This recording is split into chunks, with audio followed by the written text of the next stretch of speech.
mwenye ugumu wa maisha ana struggle, anahangaika kutafuta chakula chake cha leo, na wengi walikuwa kwenye kazi zao, wale wana ugumu wa maisha.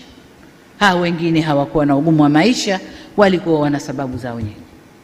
Kwa wale watafiti wafanye utafiti ndani ya Afrika Mashariki na nje, labda kusini mwa Afrika, waangalie nafasi ya Tanzania kwenye ugumu wa maisha, wende wakaangalie. Kwa vijana wetu wasimezeshwe tu na wenyewe wakameza, hapana. Lakini kwa nini yote yanatokea haya? Tumejifunza kwamba vijana wetu tumewaacha wanakuwa wenyewe, wanakuwa hawana mwelekeo, wanakuwa hawana watu wa kuwaongoza vizuri, na kwa maana hiyo hawana elimu ya uzalendo. Hayo ndio tuliojifunza. Vijana wazalendo hata kutoka vyama vya upinzani hawakukubaliana na hali ile.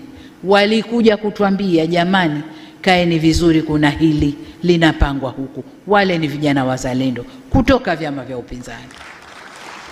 Lakini vijana wetu wengi wa Tanzania hawana uzalendo, na hilo serikali tumejifunza na tutakwenda kulifanyia kazi. Na ndio maana